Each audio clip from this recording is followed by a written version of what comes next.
Okay, so we left off with Hubert, who was our friar, and now we're going to move on to the merchant on page 29. There was a merchant with a forked beard. Dressed in motley, he sat high on his horse. On his head was a Flemish beaver hat. His boots were clasped handsomely and well. He delivered his remarks very solemnly, always emphasizing how his profits grew. He wanted the sea to be guarded at all costs between Middelburg and Orwell. He did well on the exchange, selling Flemish currency. This worthy man made good use of his wits. No one knew he was in debt.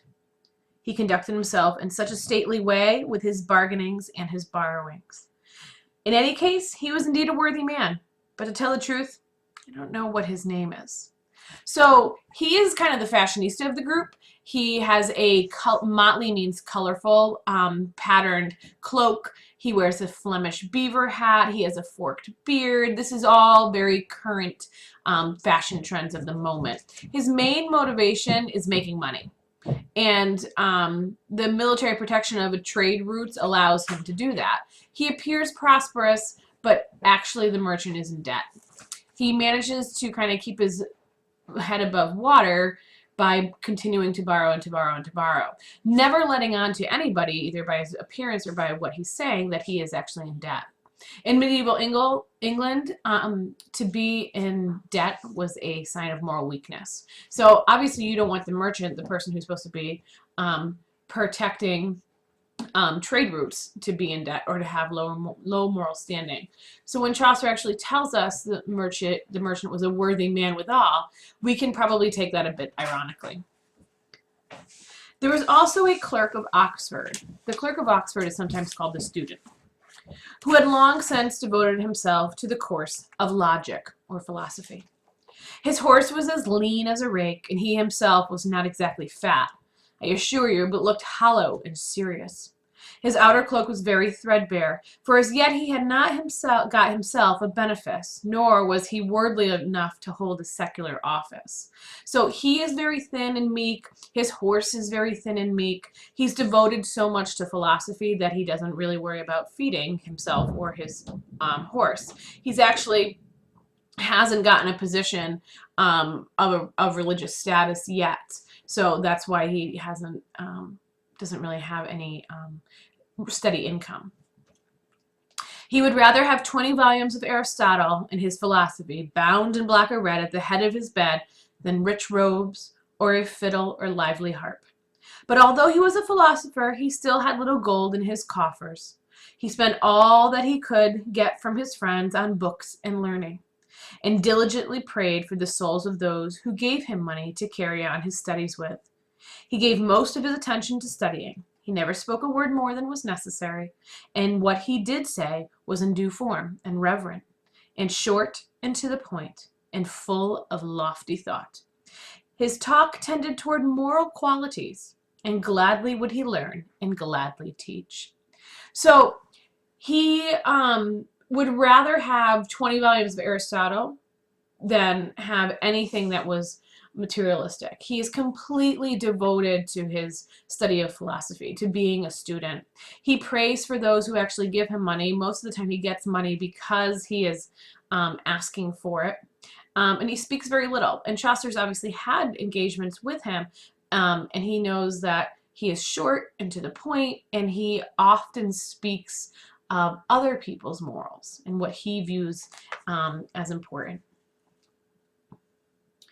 A sergeant of the law, wary and wise, who had often been in the portal of St. Paul's for consultation, was also there, an excellent man. He is sometimes, the sergeant of law is also sometimes called the lawyer. He was discreet and greatly to be respected, or so he seemed. His words were so wise. He had often been a justice in assizes, by appointment and by full commission. His knowledge and his high renown had won him many fees and robes. Nowhere was there a greater buyer of land.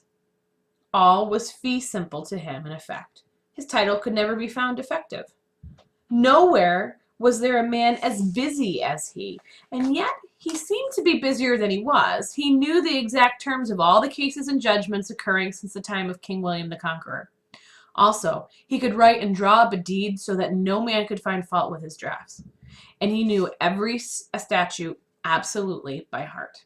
He rode simply dressed in a coat of mixed weave, gathered with a silk belt with small metal ornaments. I shall not say anything more about his dress. So he's an able-bodied attorney. He's influential, discreet. He seems like the kind of person that should be respected. He points out, Chaucer, though, points out the good and the bad, which is the difference in what he should be and how he appears. He makes people think, or he acts as if he's busier than he really is. And Chaucer is giving us a little bit of insight into human behavior, saying don't trust those kinds of people. But his documents are flawless. There's no way you can find a loophole. He knows every statute by heart. I mean, he's very skilled in his position. His appearance is simply dressed, and his coat is of mixed weave, so it's not of anything pure. But he does have some consideration for his appearance. A franklin accompanied him. His beard was as white as a daisy. His temperament was sanguine. He dearly loved a morning sop of bread and wine. It was always his custom to live pleasurably, for he was own son to Epicurus, who believed that complete pleasure equaled true and perfect happiness. He was a householder and a great one, the patron saint of hospitality of his part of the country. So he is a large landowner with wealth, but he's not of nobility as he doesn't have noble birth. He has a red face, he has a white beard, and his purse is of white silk. He enjoys good living. He is cheerful, optimistic, and he follows the teachings of Epicurus, who was a Greek philosopher who founded the school in Athens that believed in the utopian community called the garden. That the world is a random combination of atoms and that pleasure is the highest good. And that is what you should seek, is you should seek pleasure. So the Franklin believes that his mission in life is to seek pleasure and to be happy.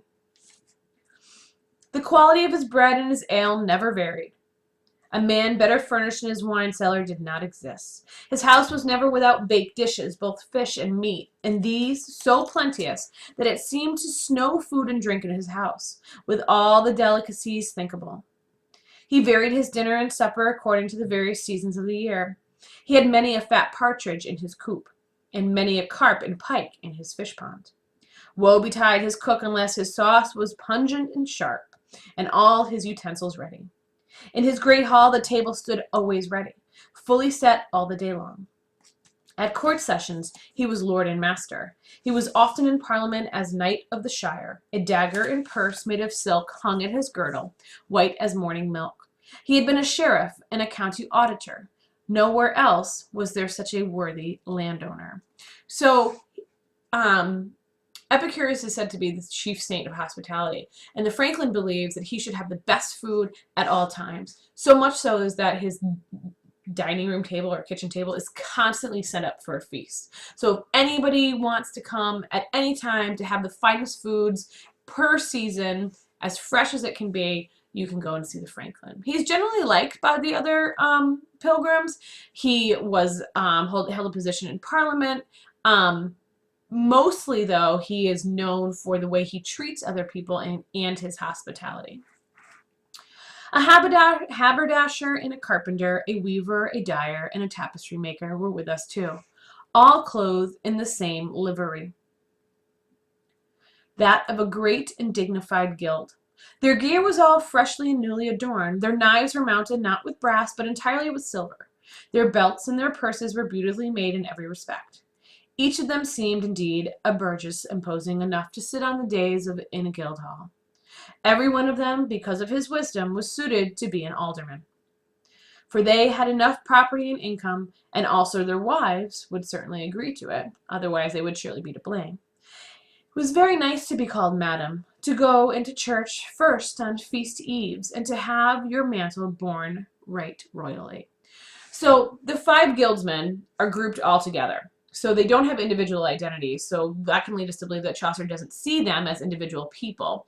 Their role or rank is that they're all skilled workers who practice some kind of trade, okay? On the PowerPoint you can see that what they do is explained. They seem to be worthy men, successful members of their respective guilds, proud of their wealth. Their appearance or their uniforms is accurate, is described so that we know that they are of good standing. Their wives, though, this is very interesting, their wives desire their wealth and social status, Chaucer believes, more than the 5 guildsmen do. So we obviously know that Chaucer has had interactions with the wives. The guildsmen are not individuals. They do not tell their own tales. Chaucer is approving of their pride in their material displays. So this is obviously a form of satire, okay? They also talk about how they've hired a cook to prepare their food during the trip, which shows part of their wealth and their prosperity.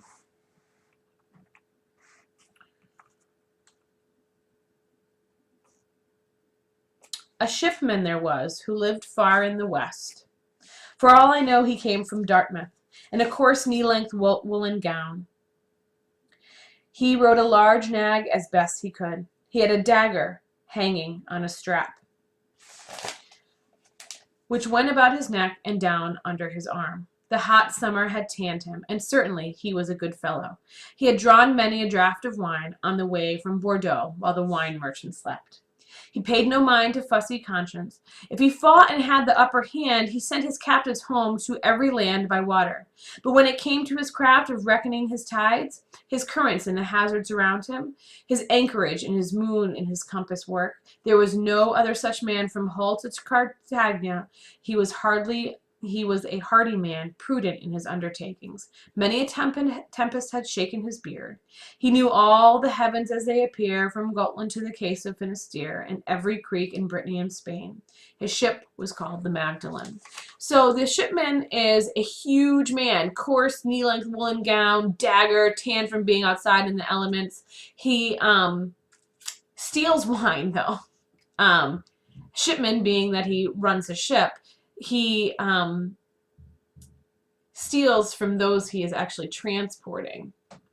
Has a master vessel. He knows all of the ports. No one knows them better than he does. He knows all the ports from England to Spain, but he does not ride well when he's riding on his horse. He seems kind of like a fish out of water. The importance is that Magdalene is the name of his ship, and if you know the story of Mary Magdalene, the reformed prostitute, that also adds to it. I want to go back because I skipped over the cook. So if you flip back to page 35 towards the end, let's go back to the cook. This was the 5 guildsmen. This is the cook that accompanies them.